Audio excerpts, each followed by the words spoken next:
Oiga, asambleísta, bueno, a ver, ayer estuvo en la votación y ahí hizo un discurso y dijo, a ver, con los votos de la RC no cuente. Pero ¿saben qué? Ya viéndolo bien, parece inevitable que esto a la larga va a pasar. ¿Cuál es el pronóstico que tiene la RC con respecto a este proyecto de ley con un nombre muy rimbombante, pero básicamente se concentra en elevar el IVA? ¿Qué es lo que opina la RC?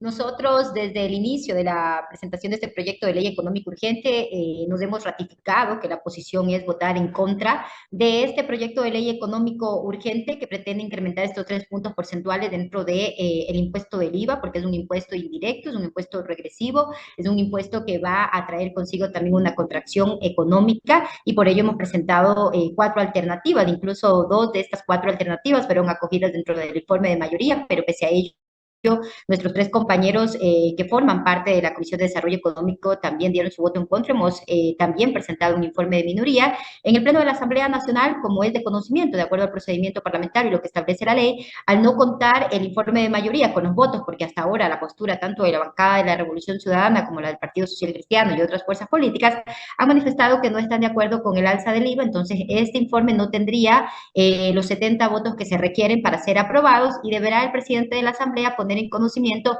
el informe de minoría, tanto de la Revolución Ciudadana como el informe también del Partido Social Cristiano. Nosotros buscamos un diálogo también con esa bancada para unificar los 2 informes. Lamentablemente no hubo un acuerdo sobre la base de lo que se presentó. Ahora hay que ver qué es lo que pasa en el Pleno. Y si ningún informe, tanto el de mayoría como los de minoría, tienen la votación, lo que le corresponde al Pleno para evitar que esto pase por el Ministerio de la Ley es proceder al archivo, que también está contemplado dentro de lo que dispone la Constitución y la Ley de la Función Legislativa, estimado Omar. Esos serían los escenarios que se prevén para el día martes, que entiendo será convocada la sesión para que se dé el tratamiento de segundo debate. Ahora, pero asambleísta, antes de proseguir con los posibles escenarios, los multiversos que puede presentarse de esto, ¿cuáles son los puntos de disenso entre la RC, el informe de la RC y el informe del PSC, como para que no haya uno en conjunto? Porque los dos se oponen Bueno, al IVA, perfecto, pero ¿cuáles son los puntos así en es. disensos? Bueno, los dos nos oponemos, las 2 fuerzas políticas, al tema del IVA, pero el Partido Social Cristiano tiene una posición de defender a la banca, de que no se le establezca esta contribución especial a las utilidades de la banca, a las utilidades de las cooperativas de ahorro y crédito. Ese ha sido el punto en el que no encontramos un consenso y que por lo tanto no se puede unificar los 2 informes.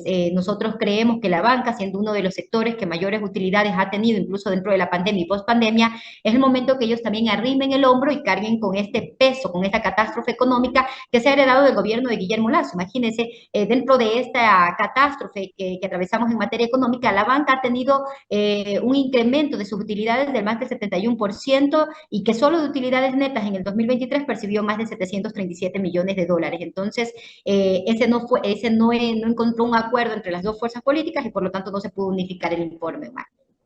Ok. Viviana, buenos días, gracias por no arrepentirse. Una de las cosas que más me llama la atención de la data que ha circulado esta semana es que la Asamblea tiene un poquito mejor de percepción ciudadana, ¿no? En teoría. Esto se lo acerco y va encaminado a preguntarle sobre cómo ha sentido este periodo legislativo versus el anterior, que era muy atropellado, conflictuado, parecía que no se avanzaba en nada. ¿Hay una diferencia real o es simplemente una cuestión de percepción? En realidad, la percepción, la aceptación o la credibilidad que en este momento tiene la Asamblea Nacional, a diferencia de la del periodo anterior, ha crecido bastante. Tenemos 2 encuestas, en la una dice que tenemos sobre el 60%, en otra sobre el 48%, pero más allá de los números, creo que esta legislatura está trabajando arduamente, de manera responsable, más allá de las diferencias políticas que se puedan tener. Hemos puesto como único objetivo poder establecer las bases sólidas para poder reconstruir el país, para poder dejarse los cimientos dentro de este periodo de transición para los nuevos legisladores y quien estén dentro de la función ejecutiva para el periodo del 2025. En el periodo anterior, recordarán ustedes que desde el inicio de la Asamblea, el expresidente Guillermo Lasso quiso convertir a la legislatura en la alfombra en el patio trasero de Carondelet. La conducción que tuvo al inicio de la Asamblea Nacional por parte de la señora Guadalupe Llori también fue una de las conducciones más precarias que ha tenido el Parlamento ecuatoriano. El presidente Lasso erosionó todos los puentes de diálogo, todo aquella finalidad de poder trabajar en conjunto se dedicó a buscar culpables y no a dar soluciones. Y hoy nos damos cuenta que el culpable fue Lasso, no fue la Asamblea Nacional, no era después la Corte Constitucional, y creo que esa es la diferencia en este momento. Un presidente que no escuchaba, a diferencia de una mayoría legislativa en este momento, que si bien es cierto no cogobierna, pero sí de cierta manera está teniendo puntos de consenso también con la función ejecutiva. Hemos aprobado más de 10 proyectos de ley, entre ellos 2 proyectos de ley económicos urgentes, y de esa forma también se está dando la viabilidad para que la función ejecutiva pueda trabajar de manera ardua en materia de seguridad. Ok, y dicho sea de paso, ya mencionó usted ahorita a Guillermo Lasso, tengo que preguntarle, Guillermo Lasso tiene que todavía avisarle a la Asamblea cuando va a salir del país, ¿no? O esto ya no es así. Bueno, el presidente de la República tiene todavía la obligación legal de notificar a la Asamblea Nacional, el presidente de la Asamblea, las salidas que haga al exterior. De hecho, creo que sí lo está haciendo, pero eso tampoco, más allá de las notificaciones que él tenga que hacer, creo que la Fiscalía General del Estado, la Asamblea Nacional, ha remitido todo el expediente dentro del proceso que se le llevó en la Comisión por la Justicia y la Verdad del Gran Padrino. Creo que la Fiscalía debe proseguir con esta investigación. El presidente de la República debe también tener las sanciones penales correspondientes. Esperamos que no suceda lo mismo que con el expresidente Moreno, que pese a existir una denuncia, permitieron que salga del país y después de encontrarse prófugo, le quieren establecer ya las sanciones cuando lo correcto era cuando estaba dentro del país. Esperamos que no suceda lo mismo con el señor Guillermo Lasso, que es también responsable de todo lo que en este momento atraviesa el Ecuador en materia de seguridad, los altos índices de criminalidad, los problemas económicos, haber entregado el control de las cárceles también a los delincuentes, a los criminales, a los líderes de los GDOs, que no lo he dicho yo, sino que la propia ministra Palencia lo ha dicho en diversas entrevistas y también aquí en el pleno de aquí en la Asamblea Nacional, en las comisiones, dentro de sus comparecencias, que en el gobierno de Guillermo Lasso, en el gobierno de Moreno, se entregó el control de las cárceles, y creo que con todos estos antecedentes la Fiscalía tiene suficientes argumentos para iniciar las investigaciones correspondientes y después, a través de la justicia en materia penal, establecer las sanciones. ¿Y usted cree que hay alguna posibilidad de que de verdad Guillermo Lasso sea sancionado judicialmente o políticamente? Digamos, como bueno, es este país.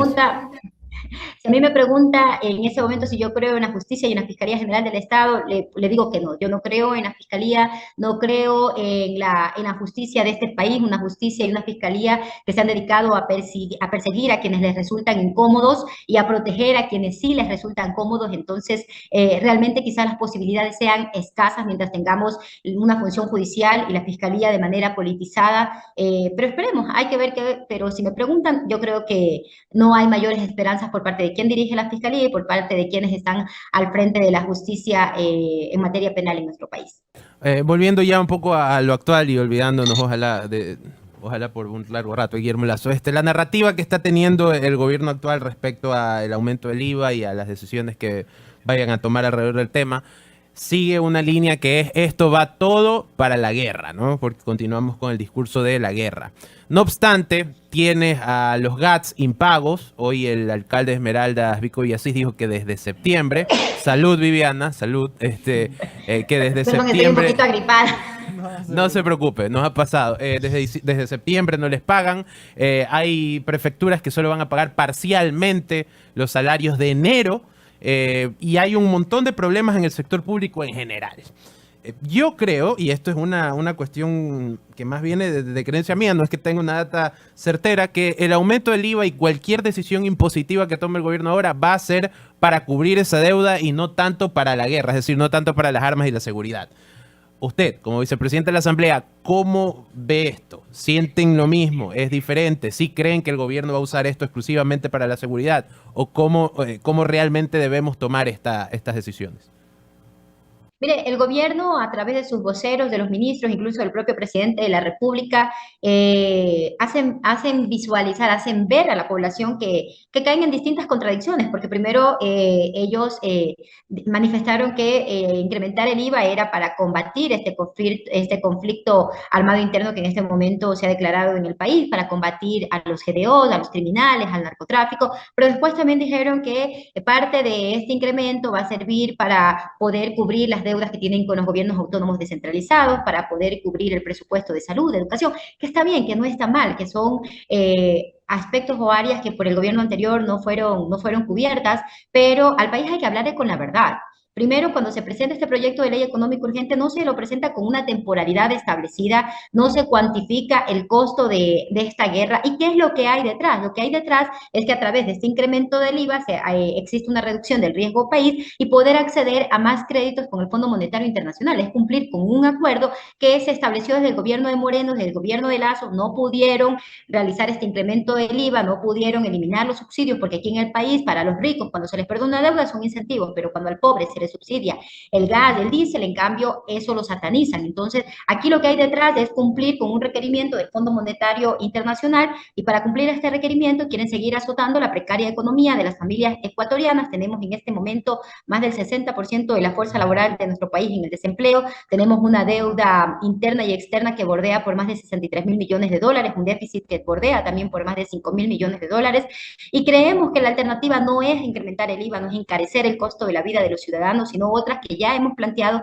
y que incluso estas alternativas fueron colocadas dentro de la palestra y del debate dentro de la Asamblea Nacional en el primer proyecto de ley económica urgente, en el que ya le decíamos al Ejecutivo que esas medidas no iban a solucionar esta crisis económica a corto plazo ni a mediano plazo, quizás sí a largo plazo, y que hoy se dan cuenta que lo que se les decía desde un inicio era totalmente lo correcto. Ahora, incrementar el IVA no es la solución, nosotros no vamos a dar los votos, no cuentan con los 51 votos de la Revolución Ciudadana, y creemos, como lo hemos manifestado, que esto responde a un acuerdo con el FMI, más allá de cubrir el déficit que en este momento tiene el país. Ya, y la alternativa que mencionan, ¿cuál es específicamente? Porque claro, acá lo hemos dicho, se ha dicho en muchos medios, cóbrenle a los deudores del SRI y que de ahí salen 1.000 millones. Y cada vez parece menos probable que hagan eso. ¿Hay alguna otra alternativa aparte de esa? Incluso ayer la economista Vilma Salgado, dentro de sus comparecencias, manifestaba que parte de este déficit fiscal que tenemos es perdonar constantemente a aquellos que no pagan, también no combatir la evasión tributaria, que según la CEPAL está por más de 7.000 millones de dólares, se cerró con esta cifra en el 2023. Las alternativas son la contribución especial a la banca, que le va a permitir un ingreso al país de más de 230 millones de dólares, el incremento del impuesto de salida de divisas al 6%, que por cada punto porcentual hay un incremento de 257 millones de dólares, poder hacer esta reforma a la ley de régimen tributario interno y establecer un impuesto fijo del 3.5% a los 500 grandes grupos económicos de este país. Y la cuarta alternativa, una contribución única y especial a los grandes patrimonios, y con esto el Estado cubrirá un déficit de más de 2.000 millones de dólares, incluso superior a la que el gobierno pretende en este momento recaudar con el incremento del IVA. Son alternativas viables que se han fundamentado de manera técnica, de manera jurídica, y que tampoco son inconstitucionales, como muchos analistas pretendían hacer ver con esta contribución especial a la banca, además también de poder ir estableciendo contribución especial a las telefónicas, a las farmacéuticas, porque creo que es el momento de que arrimen el hombro los que más ganancia han tenido. Incluso el artículo 300 de nuestra Constitución establece que nuestro régimen es un régimen tributario progresivo, equitativo, distributivo, y que incluso se deben ponderar los impuestos directos, no los impuestos directos, porque en este caso el IVA es un impuesto indirecto, y las otras alternativas sí son impuestos directos. Asambleísta, a ver, volvamos a lo que ya acaba de confirmar Cronfle en Ecuavisa, que el día martes va a ser la sesión. A ver, para que la gente tenga claro qué es lo que va a ocurrir. Va a llegar Valentina Centeno y va a presentar el proyecto de mayoría, del que fue aprobado con 5 votos en la comisión. Se prevé que ese informe no tenga los 70 votos. Perfecto, negado ese informe. De ahí vendrá, no sé, supongo quizás usted o quizás alguno de sus compañeros de la bancada de la RC, y va a mocionar el informe de minoría de la RC primero, ¿no? ¿Verdad? Ese es el primer paso, y ahí se vota ese informe. Si no llega a pasar, viene el informe del PCC y habrá que ver si tiene los votos. La pregunta es la siguiente. Ustedes saben muy bien que indistintamente cualquiera de los 3 proyectos que se apruebe, ese documento va a ir al Ejecutivo, ¿no es verdad? Y el Ejecutivo puede vetar el proyecto. Obviamente, si es el proyecto de mayoría, Noboa no lo va a vetar. Pero digamos que por X y motivo se aprueba o el informe de la RC o el informe del Partido Social Cristiano, que difiere pero que no contempla el IVA. Y va a llegar ese documento donde Daniel Noboa. Y Daniel Noboa puede, y le consulto, en su capacidad de veto, él está a decir, no, que se mantiene el IVA al 15%. ¿Lo puede hacer? ¿Por qué? Porque si lo devuelve el documento a la Asamblea, ustedes necesitarían 90 votos para ratificarse en lo que aprobaron en el Pleno. La cuestión, cosa que está muy difícil, conseguir 90 votos. Entonces, a la larga, a través del veto, Noboa podría meter el IVA al 15%. Yo creo que el país ahí, si sucede este escenario que también se ha contemplado, el país va a ver cuáles son los asambleístas que votan a favor de la ratificación para que se mantenga el texto original de cualquiera de los dos informes de minoría. Y lo decía al inicio Omar, si no hay votos para el informe de la comisión que fue aprobado con 5 votos, si no hay votos para el informe de minoría de la Revolución Ciudadana, si no hay votos para el informe de minoría del Partido Social Cristiano, lo que corresponde es ir al archivo del el proyecto original que fue enviado por el colegislador, en este caso por el presidente de la República, Daniel Noboa. Y si cualquiera de estos informes es aprobado sin el incremento del IVA, lo que corresponde es que al regresar, si existiera un veto parcial por parte del presidente de la República, es que nos ratifiquemos con 92 votos y los 51 votos de la Revolución Ciudadanos están listos para la ratificación. Entiendo que lo mismo sucederá con quienes son parte de la bancada de Pachacuti, con quienes son parte del Partido Social Cristiano, con quienes son parte de las otras fuerzas políticas que también han manifestado que no van a apoyar el tema del incremento del IVA. Creemos que existirán esos 92 votos de darse ese escenario, pero creo que lo que corresponde al no tener votos para ningún informe, si es que se da ese caso, es proceder al archivo y con esto evitar que entre por el Ministerio de la Ley o evitar también que pueda existir capacidad de veto por parte del presidente de la República. La pregunta es, ¿hay los votos para el archivo? Yo creería que no, al momento que el Partido Social Cristiano ya ha adelantado que ellos no van a votar por el archivo. Es una locura el archivo. Lo calificó así Cronfle, creo. Sería una locura, que sería una locura archivar el proyecto. Entonces no habría los votos para archivar el proyecto.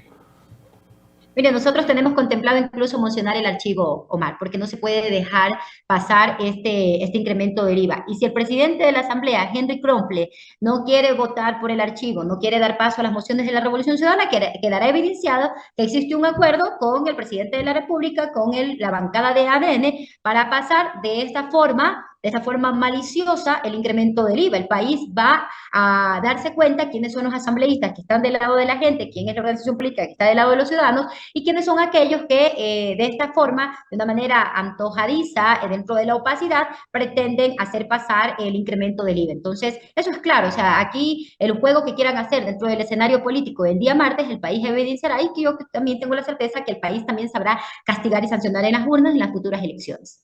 Ok. Viviana, entre todo lo que has mencionado, hemos hecho énfasis o has mencionado al presidente de la Asamblea, Henry Cronfle, como alguien que podría o que evidenciaría tener un acuerdo con el presidente. Y esto me lleva a relacionar todo con el contexto particular del presidente y su gobierno, más específicamente en cómo ha sido su trato con la vicepresidenta de la República y cómo ha sido su trato con Henry Cronfle, ¿no? Henry Cronfle se lo llama informalmente el vicepresidente no oficial. Visto en este escenario, con cómo está la cuestión con los votos, ¿qué tan posible es que en realidad tengan un acuerdo entre, no digo entre el Partido Social Cristiano y la presidencia, pero sí entre Cronfle y el presidente mismo? Bueno, habría que recordar lo que dijo en su discurso de posesión el presidente Cronfle, el valor de la palabra.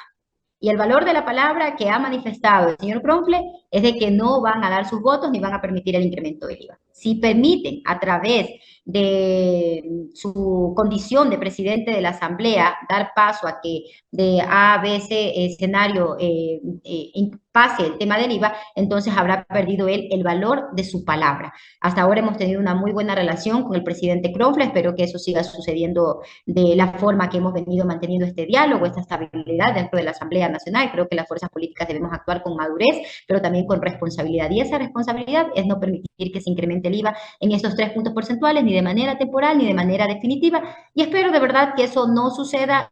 Espero que el presidente de la Asamblea actúe conforme lo demanda el país en este momento y haga valer su palabra, como lo dijo en su discurso de posesión. Perfecto. Y para cerrar, asambleísta, en la parte de fiscalización de la Asamblea, ayer hubo también, se aprobó con 8 votos a favor y 1 en contra de Construye, de la asambleísta, no me recuerdo, la que era mencionada como concuñada de Ale Fito.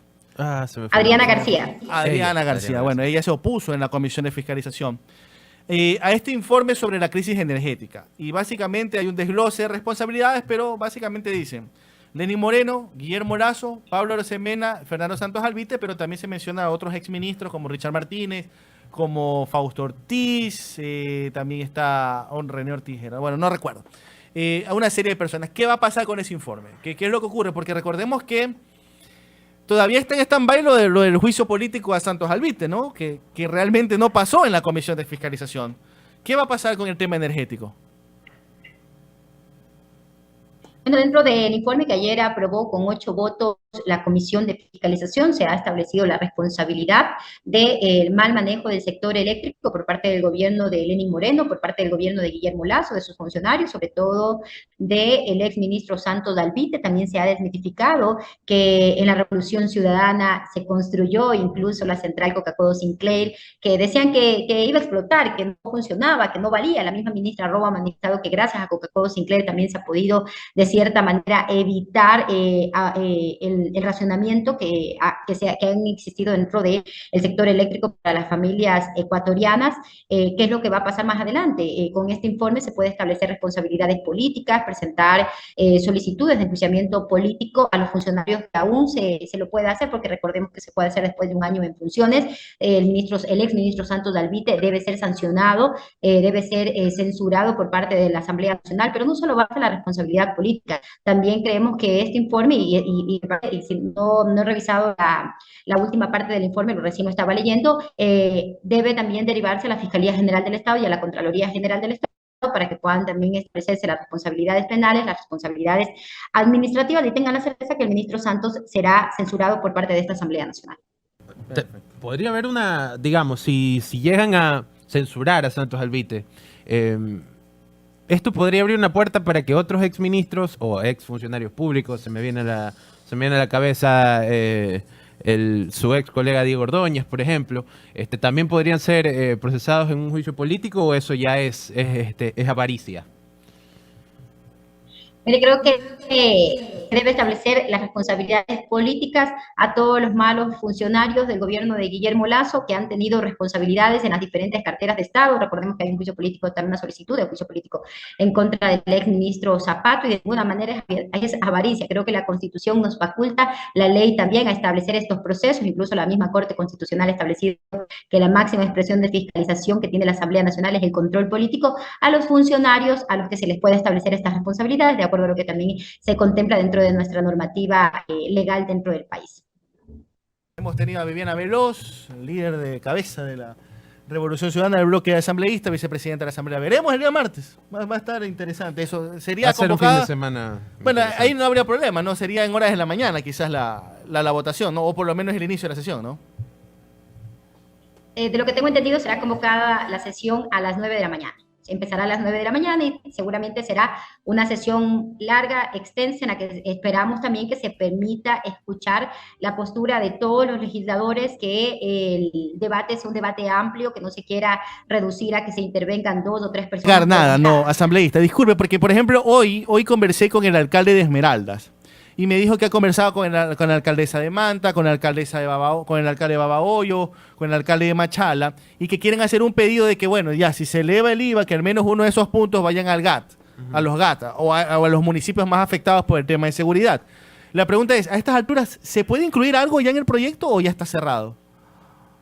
Bueno, la ley establece incluso que si dentro del debate la presidenta de la comisión, quien tiene la competencia de poder, de cierta forma, acoger o eliminar algo de lo que se propone dentro del debate se suspenderá la sesión, se llevará de nuevo a la comisión y podrán incorporarlo dentro de un tiempo de menos de 24 horas. O sea, sí se podría, pero recordemos también que tenemos tiempo para evitar que esto entre por el Ministerio de la Ley hasta el 10 de febrero. Así que hay que trabajar con responsabilidad. Creo que también los alcaldes tuvieron todo el tiempo para poder comparecer o pedir ser recibidos dentro del primer y segundo debate en la comisión. Con ello no quiero decir que no se deba cumplir con las deudas que en este momento tiene el gobierno central con los municipios y con las prefecturas, deuda que ha sido heredada por el gobierno de Moreno y por el gobierno de Lasso. Perfecto. Muchísimas gracias, asambleísta. Tenga un excelente día.